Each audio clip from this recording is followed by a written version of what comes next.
Welcome to Women Live TV, brought to you by Southern Crescent Women in Business Media.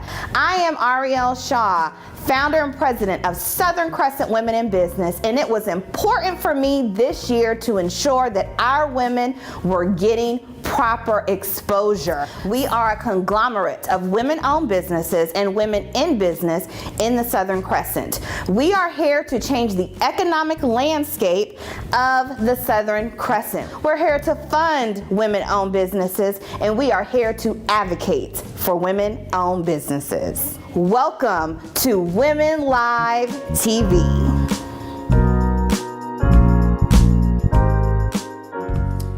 Welcome to Women Live by Southern Crescent Women in Business. I am Ariel Shaw, founder and president of Southern Crescent Women in Business. We are a conglomerate of women-owned business and women in business in the Southern Crescent. Women Live is sponsored by Sherry DeVals Denard, State Farm Agency, Kim Mays, State Farm Agency, and Southern Crescent Women in Business. We have the pleasure of speaking with Miss Kimberly Corbin of Meeting Shields today. Welcome, Kimberly. Hi, thank you so much for welcoming me. I'm excited to be here today. We are so ecstatic to learn more about your business because you have pivoted. Tell us a little bit about that. Absolutely. So I call it an adapt and change more so than a pivot because in basketball terms, a pivot is really turning backwards. And what we've all had to do if we were going to be successful during this pandemic is to adapt to the situation that we are in and change our mindset. I like it. And so I was an event producer for the last 15 years and in the hospitality industry for a total of 25. And obviously the hospitality industry completely shut down. And we were the first to be let go and the last ones always to be brought back up. And so there was no solution to be able to get back to business. And most people had dried up all of their funding, everything that was coming in and whatever their net income was. I have 4 daughters, 2 in college and 2 at home, and an amazing husband. But, I also have a degree and, I have a mindset that I have done so much work in this industry and I did not want to see it go away. Yeah. We had quite a bit of people in the industry who were not giving a solution how to get back safely. Okay. And they were not offering any solutions with regards to, aside from masks and sanitization sprays. So we said, well, how do we get people back in to be able to maximize these spaces and be able to create some customized products specifically for the hospitality industry? So at that point, my partner and I sat down and came up with a business plan. And based upon that, really started doing a lot of work with the manufacturing industry, which is completely not dominated by people who look like me. I can imagine. It's very male dominated and very non-minority dominated. And so we had to really do the business of research first and understanding the concept of shielding in order to max spaces and the chemical process behind that and fabrication and all those words. And then we went into PPE products. And from that point, we really wanted to make sure, because we are a B2B2C company that is driven specifically by whatever the industries are looking right now to be able to get back into business. We started working with, I want to say we're close to up to 20 service providers that do everything from COVID tracing to contact tracing, emergency housing, now charter air services, to create a complete bubble for 7 different vertical markets. So everything from air to education, hospitality, healthcare, entertainment spaces, event venues, federal and state. And so now we are literally the largest company globally that does risk management, emergency management preparedness, and risk mitigation globally to be able to get organizations back up and running safely. That is amazing. So tell me how it has been with the journey, because what you're basically saying is the pandemic birthed a new business. It did. Yeah. What we are learning now, there's a learning curve to organizations. It's not a sexy conversation. Most people don't want to talk about shields and PPE and, gowns and gloves and sprays and what is it? But we are learning that is what we call duty of care. And these are the things that you're going to need to do in order to get back into business safely, for your staff, for your customers, for your employees, in order to be safe. And we kind of felt that it is our duty to be able to teach these organizations how to get back and do it differently and do business in a new way where we're actually caring about the individuals that we'll be partnering with. That's really good.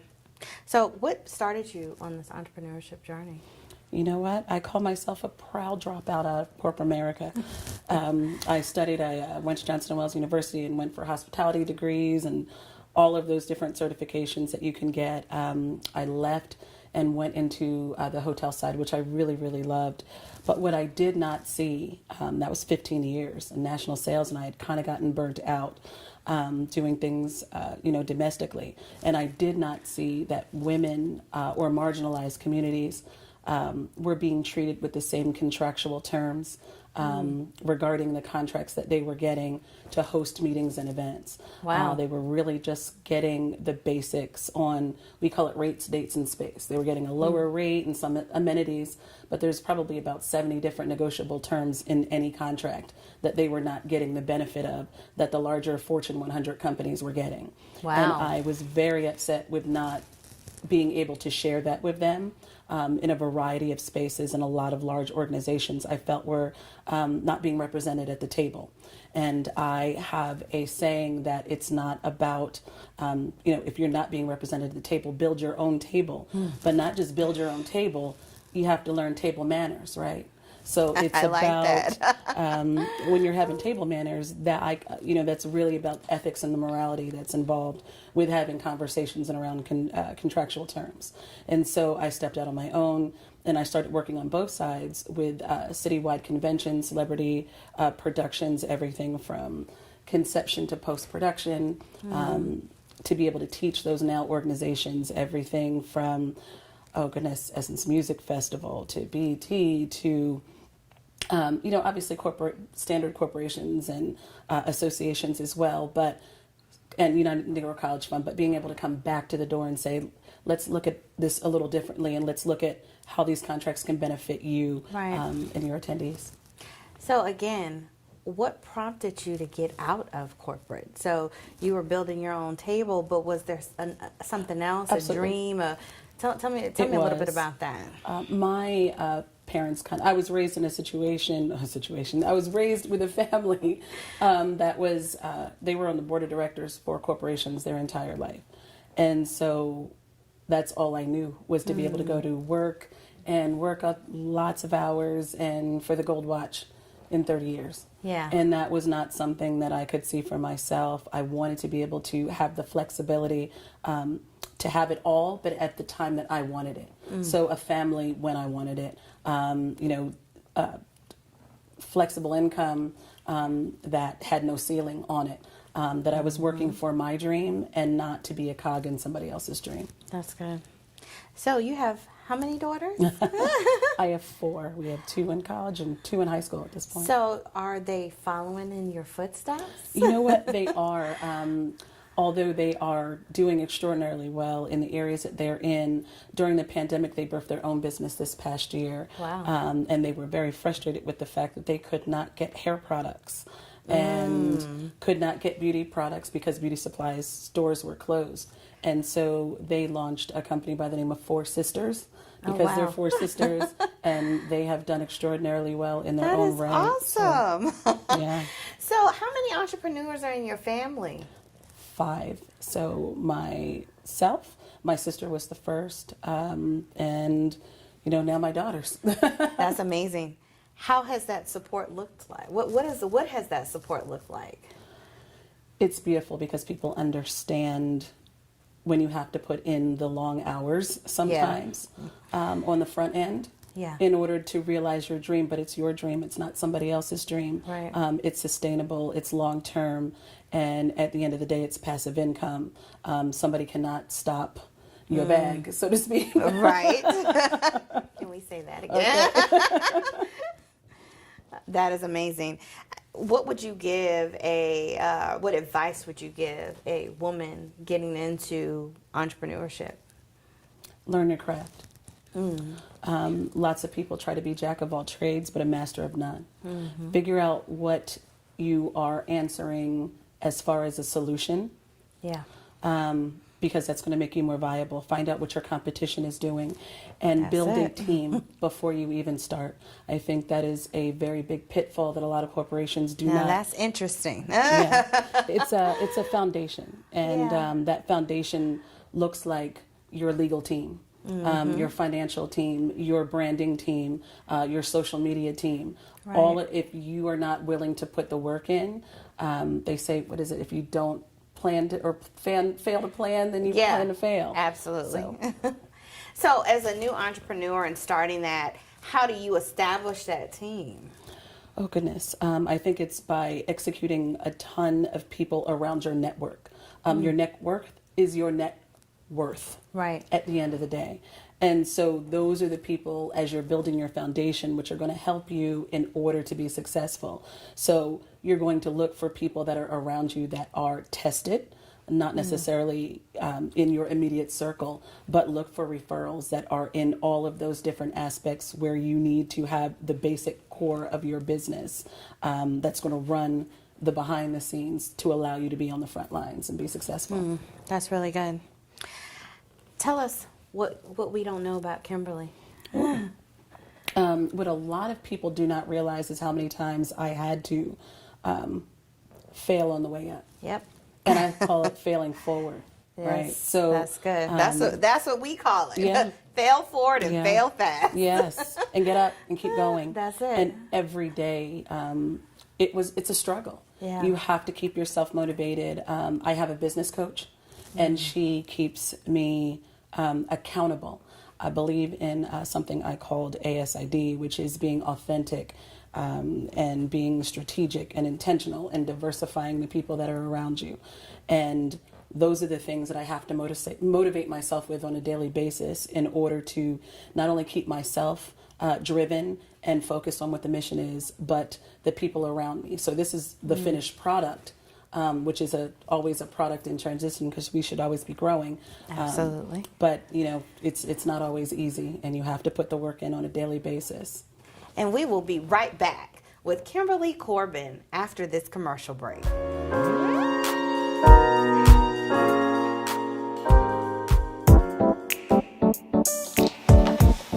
Hello, I am your State Farm agent, Sherry DeVal-Stenard. I'm located here in the industrial side of McDonough, Georgia, just south of the Atlanta airport. Our address is 422 Highway 155 South. Stop by my office if you're looking for an exceptional customer experience. We customize your quote according to your special and unique needs for your family. I often coach my team on the fact that we don't just offer insurance and financial services. In fact, we offer protection against life's unexpected moments. We offer our expertise, and therefore, we have a responsibility and privilege to educate people on the art of insurance. As a business leader in this community, I believe in giving back. I do believe if we're all doing a little, it adds up to be a lot. You can find me on all social media platforms and on Facebook at Your Agent, Sherry DeVal-Stenard, as well as Instagram and LinkedIn. Hello, and welcome to Kim Mays State Farm Agency. I'm Kim Mays, the owner of Kim Mays State Farm Agency, located here in Stockbridge, Georgia.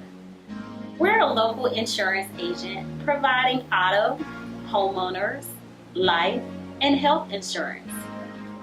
Our value is that we provide personal customer service to our customers, taking the time to get to know them and making sure that we're providing the coverage that will best protect their family and their needs. If you would like to have a policy review or an appointment today, please give us a call at 770-282-6622, or you can find us online at www.coveredbykim.com. Thanks, and we look forward to hearing from you.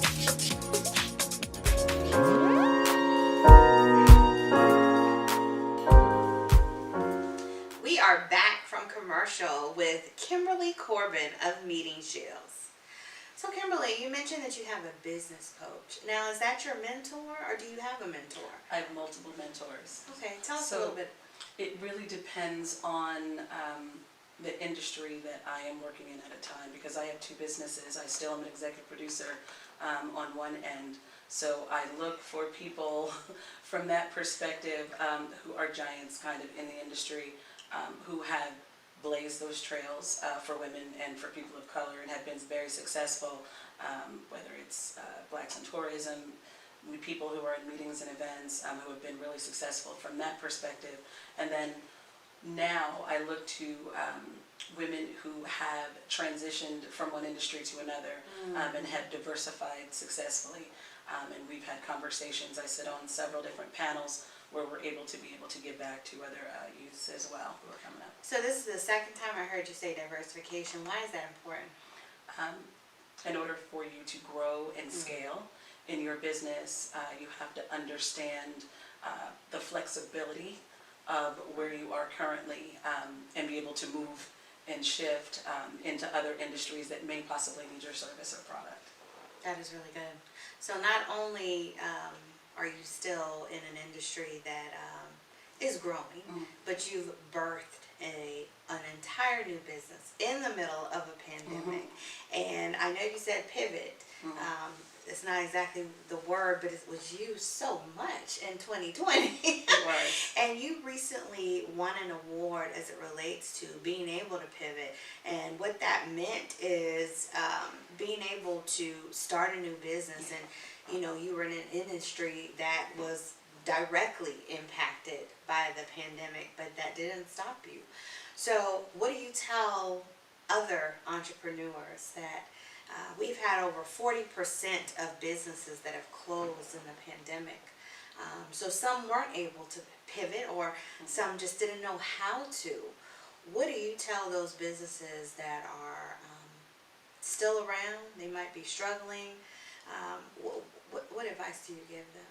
My biggest advice is to tell them now is the time to study and learn associate organizations or companies that you can either be a supplier for those organizations that may possibly work with you, or collaborate with other industries. Now is the time to be able to, we've been afforded time to be able to go back and study, to go back and to get more certifications, to be able to go back and kind of cross-train in other industries, to now, when your industry is coming back, you can make yourself more viable.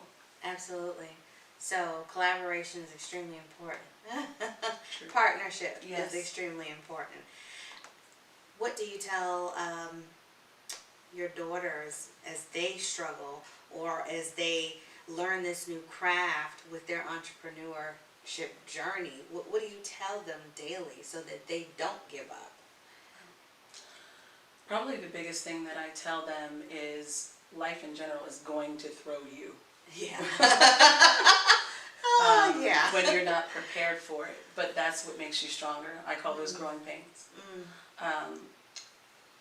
If you're not taking the time to learn who you are, to study who you are, to build a team around you, to have a backup plan, to the backup plan, to the backup plan. Okay. You know, you're going to be left behind. The world is always going to be able to come back. So we always tell people, when it comes to risk mitigation now, this time it's COVID. Before that, we were looking at mass shooters and trying to keep them out. Before that, it was SARS and bird flu. It's always going to be something. So how do you make yourself relevant and to continue to keep learning and stretching yourself and being flexible and being open? That's really good. What else do we need to know about Kimberly Corbin today? Oh, goodness. That's a hard question. I think just I am an individual who is just always here now. I have a mission to make sure that we as an industry, we as different vertical markets look at the business of doing business differently, where it was very self-serving and very capitalistic before. I think now we have to look and see what we can give back to not only our staff, our employees, to the people that we work with on a daily basis, our partners and our collaborators, how do we look at those things different? How do we appreciate them? How do we make sure that they're safe? And that is my mission. That's really good. Share with us any challenges you've had as a woman in business and how you've overcome them. Probably the biggest challenge that I've had is people taking me seriously as a woman, as a person of color in a field that, number one, didn't necessarily exist. The type of industries that I work with now are very medical based or technology based or manufacturing based. We don't always sit at those decision-making tables. Right. And so when I am having conversations, I'm talking to CEOs, I'm talking to CTOs, I'm talking to CMOs, and they're not only understanding that it is a niche, but they're understanding that this is now the cost of doing business. And now it makes sense that in the economy and the current world that we live in, that it is going to behoove them to do business with a woman. And it's going to behoove them to do business with a person of color, because it's going to lift all tides at the end of the day. So we're very excited about that. Yes, and so the times conversations are changing. the conversations are very different that I'm having now than when we first started in February of last year, where Isn't now that they're something? coming back to us and saying, I need you to get this particular contract. Right. Feels good.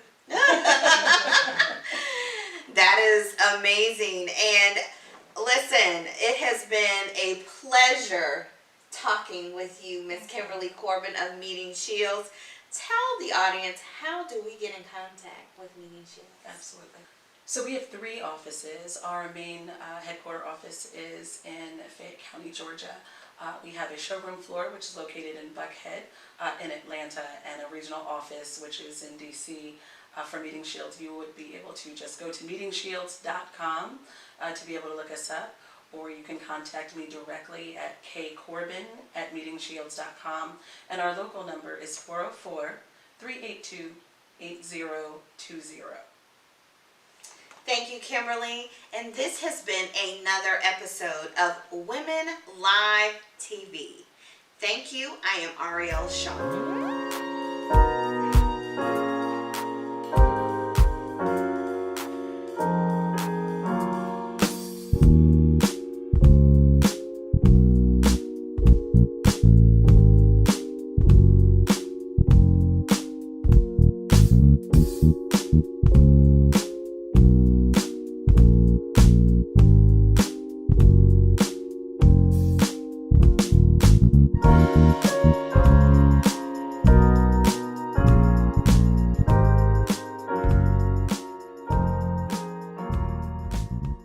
Hello, and welcome to Kim Mays State Farm Agency.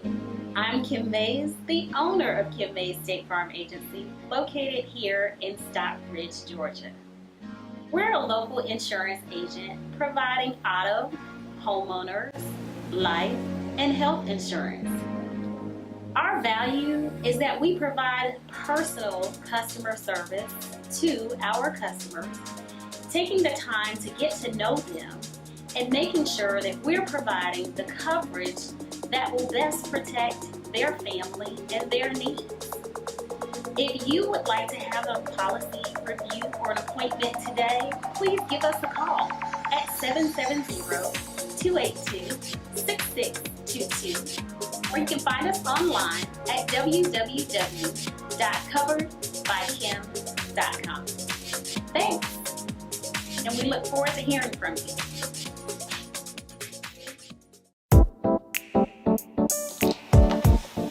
Hello, I am your State Farm agent, Sherry DeVos-Tenard.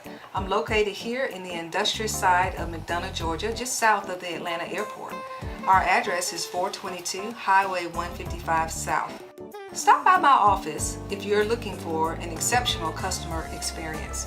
We customize your quote according to your special and unique needs for your family. I often coach my team on the fact that we don't just offer insurance and financial services. In fact, we offer protection against life's unexpected moments.